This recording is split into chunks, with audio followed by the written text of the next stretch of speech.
team, Dave's here. Welcome back to my vlog. This week I wanted to share something with you related to this notion of imposter syndrome, and a lot of people struggle with this. I deal with it semi-regularly, and it can cause all sorts of challenges in your life. The constant battle that many of us, including myself, face with leaning into and trying not to let imposter syndrome get on top of us. So imposter syndrome refers to the feeling of inadequacy, self-doubt, and the fear of being exposed as a fraud, despite evidence of accomplishments and capabilities that are clearly evident with someone.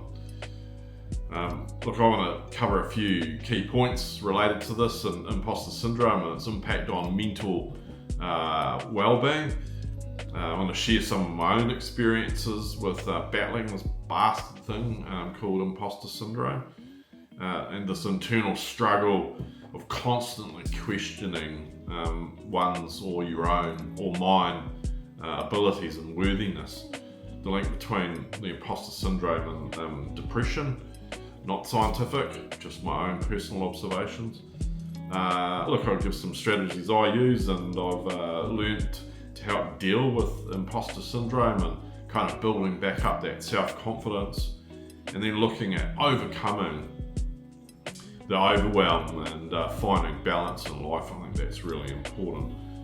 Now, if you're trying to deal with these things of inadequacy, self-doubt, and the fear of being exposed as a fraud, what the hell can you do with it?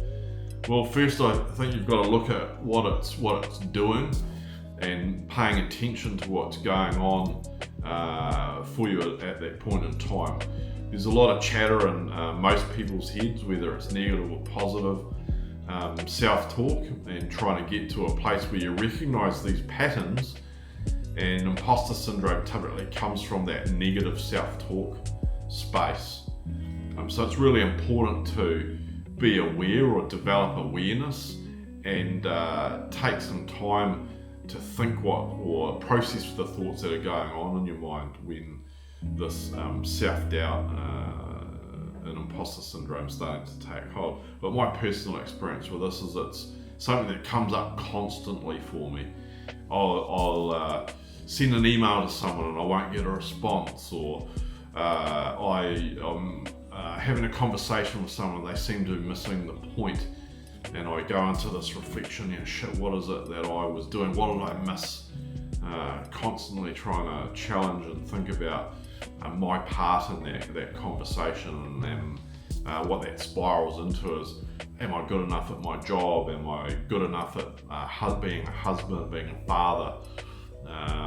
It's just shit, to be fair, and the negative self-talk can really take over. That constant struggle about feeling, are you good enough? And are the things that you're doing? Well, for me, it leads to a massive amount of overwhelm, to the point that you can kind of really struggle to focus on anything productive, and I've just got to step back from it. Look, I'm going for a motorbike ride tomorrow. Hugely looking forward to it because I can just switch the little voice off. Why a motorbike? Well, if you're letting too much else get in your way and you're on a motorbike, some other serious shit can happen, so you've got to pay attention. That really helps me.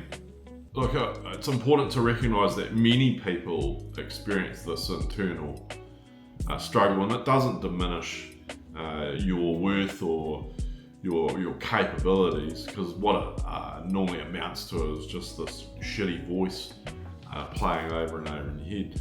One strategy to overcome this is to challenge those negative thoughts and beliefs that contribute to that imposter syndrome. So just really dig into the thought that's playing out of your mind and ask it some questions. What are you talking about? Why are you showing up like this? Am I in a job? Am I happy? Have I got all this other stuff that going on in life that actually is an indication that you're not an imposter because you've got this far? Now remind yourself of your achievements, your strengths, and the value that you bring to situations, whether that's in a personal situation or in the workplace. And look, surround yourself with a supportive network who can provide encouragement and perspective. You know those mates that go hard and they fuck up. Maybe it's time to look for someone else who doesn't kind of do that and can explore a conversation with you. Those kind of dogmas around, you just gotta stiff up a lip and lean into it. Well, I call bullshit on that. So probably time to maybe look at that group of friends and take some action, find some better ones that are more open to helping you. Look, additionally, practicing self-care and self-compassion can help with building resilience and confidence, because it comes, with being more confident and putting yourself in situations where you have to develop some confidence is really helpful.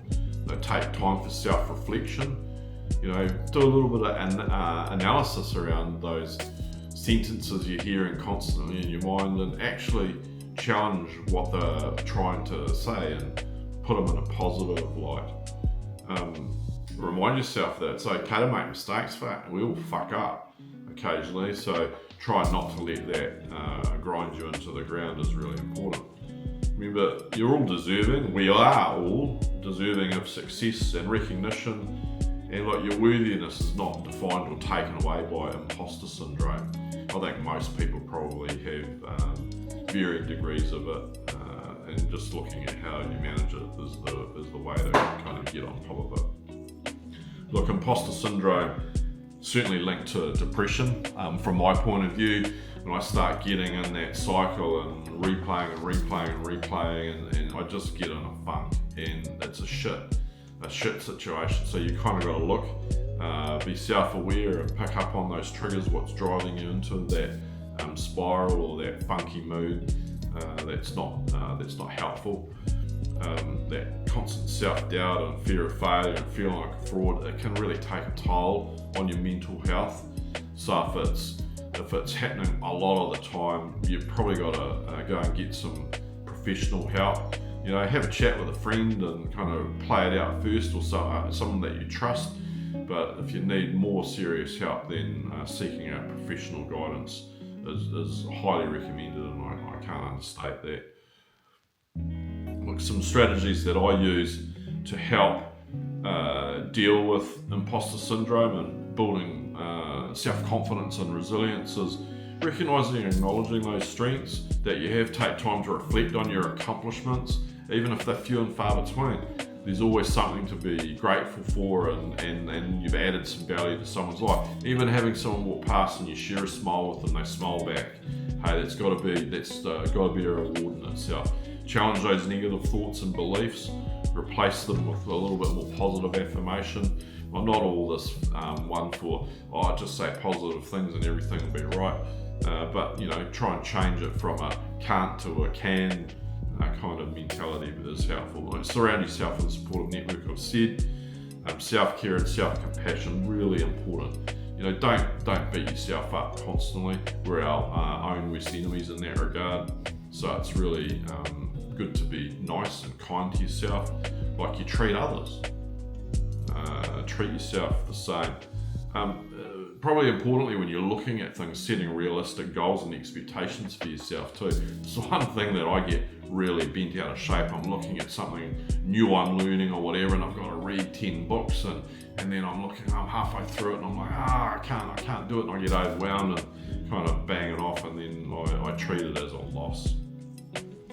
I reiterate, so embracing some failure and learning from it's really important, and so you can change the narrative that you're telling yourself. Look, hopefully that's been a little bit of insight for you all, and I remind you, if you're having challenges with seeking professional help, it's really important to do. But tune in again, and I'll be sharing some more stuff with you in the future. Take care, Daz.